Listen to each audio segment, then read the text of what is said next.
What's up, my Wizards Dev from SBMTG down there on YouTube.com. We like magic.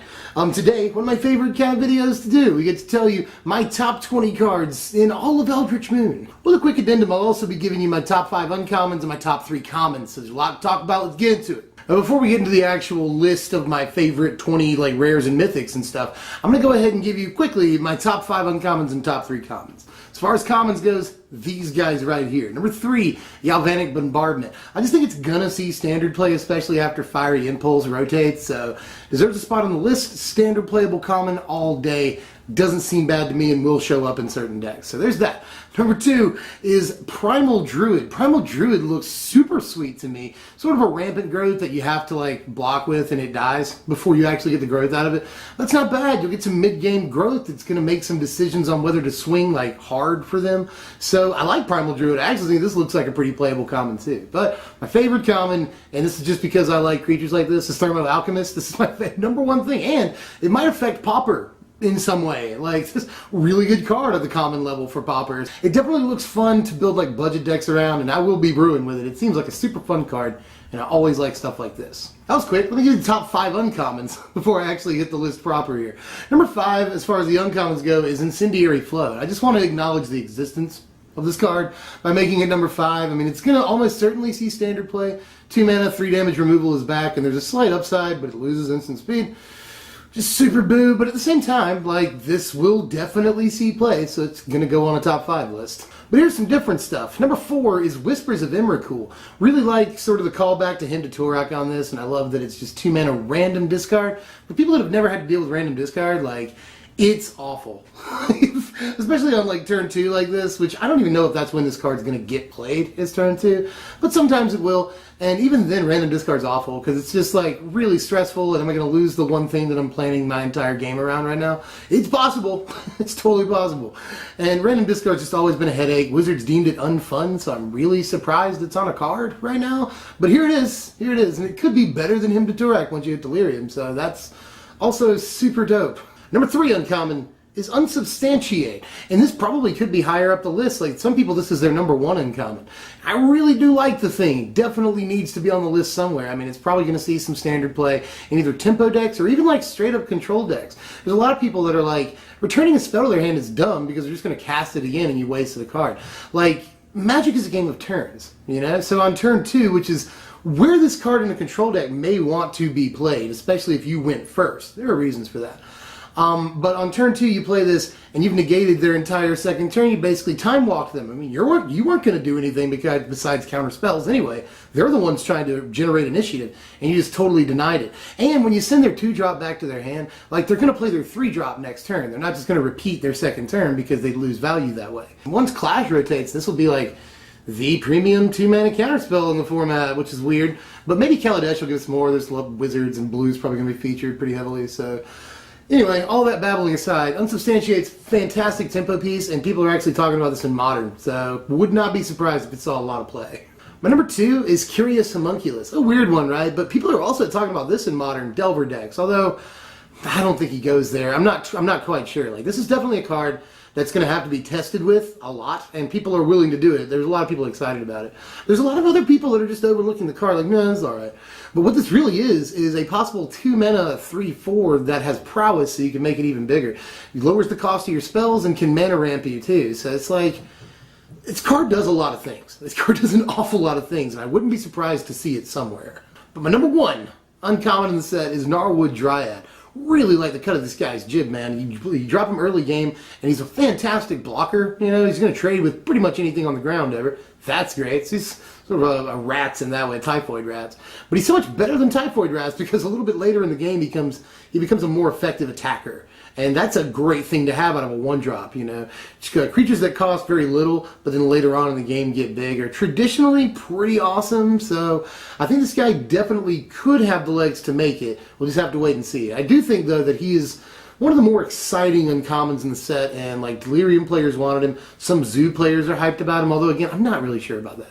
But at the very least, Standard Delirium will like him, whether this is an aggro Delirium deck, which people are talking about, we'll talk about more later here in this video, or a more mid-range deck. Just seems like a decent, if mid-range is going to play a 1-drop, this is a pretty good guy. But enough of that, let's actually start the list here. This is my top 20 mythics and rares in Eldritch Moon. And we'll start the list at number 20 because that's how typically do these things with Gyre Reach Sanitarium right here. Weird choice maybe to kick off the list, but I think it belongs on the list somewhere. Because it's probably going to see a lot of Commander play, probably that at least, but that's not what this list is really about. It's mostly about standard playability, but if it happens to be good in another format, that's really awesome, and it can take a card a long way. This may see like one of standard play in some things, and this effect is also traditionally very good. It's not Bizarre Baghdad or anything, but it's a toned down version of that, and I'll take it. The number directly following 20 in this case is 19, so let's do that one. Stromkirk Condemned in this case. It's the only new card that represents vampires that's on this list. But it's on the list because I think it could single-handedly make vampires real in standard. The card is fantastic. And although there are some slight mana issues because you want to play Gorger turn 1, this turn 2 ideally, and you got to have dual lands for it, I still think the card is freaking fantastic and was amazing for me in testing. And I also wanted him to just have a spot on the list somewhere because really, really important for that one specific deck, but could help take it a long way. The next number in progression is 18, and that is Collective Effort. This card probably has to wait till Kaladesh just so Dromoka's Command gets out of the way, because Command is a much better card, and I don't know that any of the decks that want to run this and Command will run it over Command, right? I mean, you don't devote that many slots to spells like this. So once Dromoka's Command leaves, I think this card will have time to shine, and it's definitely good. I mean, you can tell that by looking at it. The card looks really good to me because it's free to get the other, basically free to get the other conditions on it, and getting multiple modes for just the 3 mana seems like a super steal. Number 17 on my list is Ishkana. Ishkana looks really good in these mid-range Delirium decks. Like perfect curve topper, even more so than Gitrog Monster as far as I'm concerned, or what I've seen, what I've experienced in testing so far. If you can actually manage to get Delirium off, this gives you so much value when it comes into play and can bust up board stalls once you have the mana to do that. It survives Languish, it survives Grasp of Darkness, just a lot of fantastic things about this card. And I've already said, like, you know, EDH play means something. This is probably the most anticipated card for EDH in the entire set. Number 16, speaking of Delirium, is Grim Flayer. And I really like this card, and I make no secret of that. Go back and watch the spoiler video. I went to great lengths to prove why I believe this card is good in that video. But my opinion hasn't changed. I'm just putting it at 16 because I'm trying to be objective. And I know that the card has problems, and I have been testing Delirium a little bit, and I'm a little more realistic about the card, but I still think, having tested it, it belongs on this list somewhere. It's essentially a 2-mana 4/4 if you drop it a little bit later in the game. The Sensei's Divining Top effect is absolutely nuts, and they gave it Trample just to make sure you'd at least get that effect one time. And sometimes one is all you want. Set up my Delirium, dig a little bit and get the card that I'm looking for. There's so many things that the card can do for you, so needs to be on this list and will see standard play in a thing. Number 15 is Heron's Grace Champion. Card looks absolutely nuts to me, and people are like, oh, it's just Thunderclap Wyvern, and that was bad. This is way better than Thunderclap Wyvern. This might be, once Collected Company rotates, the next thing that people worry that you have 4 mana up for. They don't want to attack into you having 4 open mana in a Green-White Humans deck. Because if you drop a Heron's Grace Champion, it could arguably ruin their day worse than Collected Company in a lot of situations. The card looks absolutely bonkers to me, and it deserves a place. Number 14 is probably going to be a little high up on the list for some people and a little low for other people. But number 14 is Collective Brutality. You can probably say that about every single entry on this list, but anyway. Collective Brutality at number 14.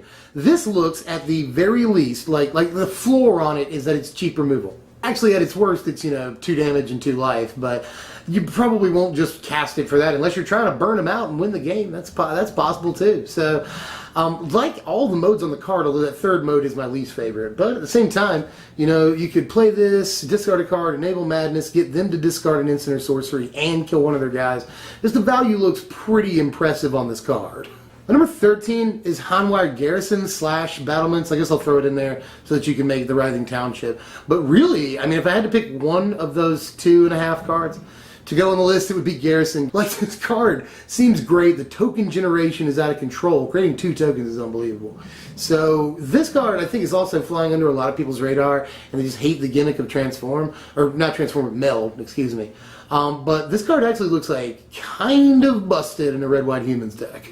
My number 12 is way up the list for a lot of people, I'm sure, but Selfless Spirit is at number 12. I just think this card will make a splash in Standard once people realize what it actually is. There's so many good things about this. It allows you to double and triple and quadruple block a huge guy and just not care, and I'll stack my spirit, whatever. And there's just so many tricks available with this guy. It's really good with Avacyn, you know, either to force a flip on your Avacyn by sacrificing him, or once Avacyn does flip, you can sack him, and all your small guys won't die, just the Selfless Spirit. That's awesome.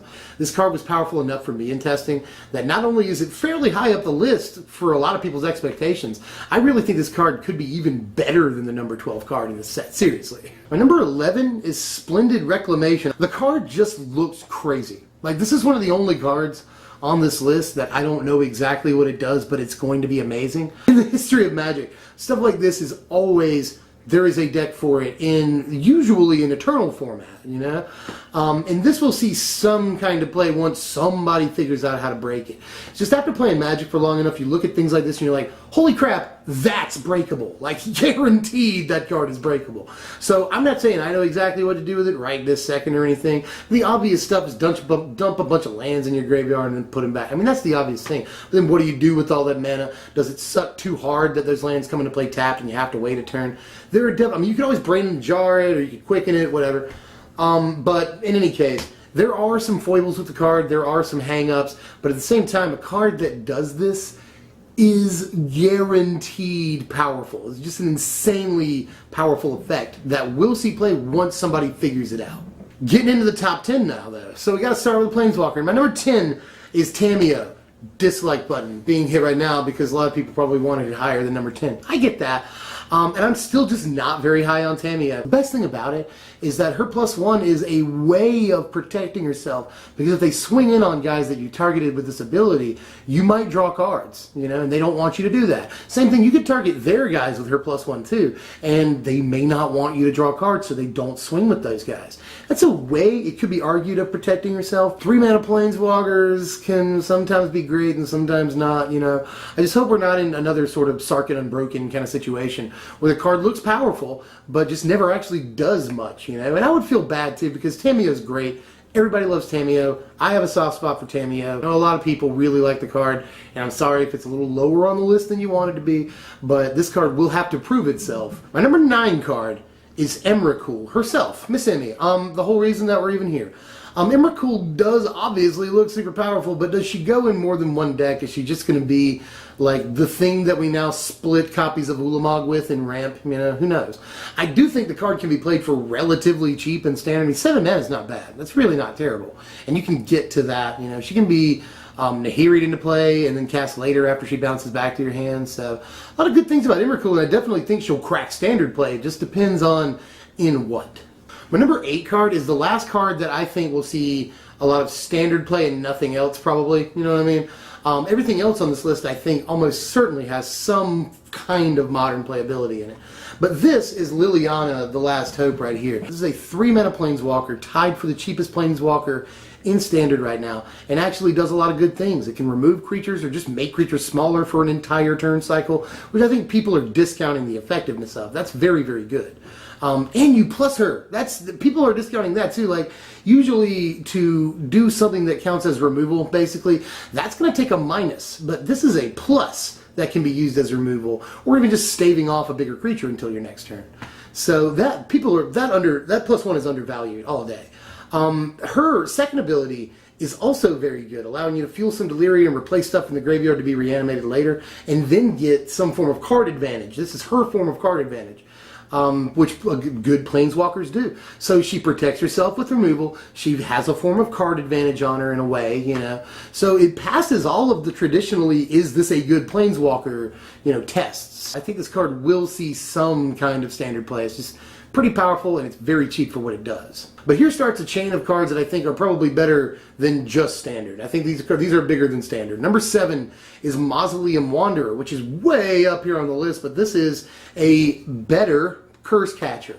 A lot of people are saying Curse Catcher's creature type, Merfolk, is what makes it better than this card. And that makes a lot of sense because the Merfolk deck is what Curse Catchers play in. I know that a lot of newer players are like, it's just a mana. What that actually does is puts them a turn away from key cards in their deck. That can be huge. I've already said Magic is a game of turns. If you put them just one turn off, that can sometimes mean the difference between victory and defeat. It really can. And something like this on turn 1 is crazy. People like Curse Catcher, people like Judge's Familiar, and people are going to like this card, I promise you. Number 6 is another spirit, actually. This is Spell Queller right here, and the card is great. I mean, I've just got finished up playing with this card a good bit, and the card is absolutely nuts. The card plays phenomenally from what I've experienced so far, and I would not be surprised to see this thing show up in Eternal formats. It really is freaking phenomenal, and it will depend on whether or not it gets the deck in Standard. People are saying just slot it into Company. I said that, but time will tell if that is good enough. But at the very least, I think the card will see some play at some point in its Standard life cycle. The next couple of entries on the list will probably surprise you like a lot. Number 5 is Elder Deep Fiend. A lot of people already know that this card is phenomenal, especially in conjunction with Kozilek's Return. That's the thing everyone's talking about, and let me tell you, that is real. At instant speed, you can destroy pretty much the entire board except for Deep Fiend. Tap down any lands that they have during their upkeep so that they don't get to use their lands for their entire turn, and they just lost all the creatures. I mean, it's just ridiculous. Like, the interaction is nuts and will be a real thing in Standard. If not Modern, like people are actually saying that in Modern you don't even have to have Kozilek's Return for this to be good. You just misbind click them on turn 4. I mean, it's basically another copy of misbind click, but for different decks.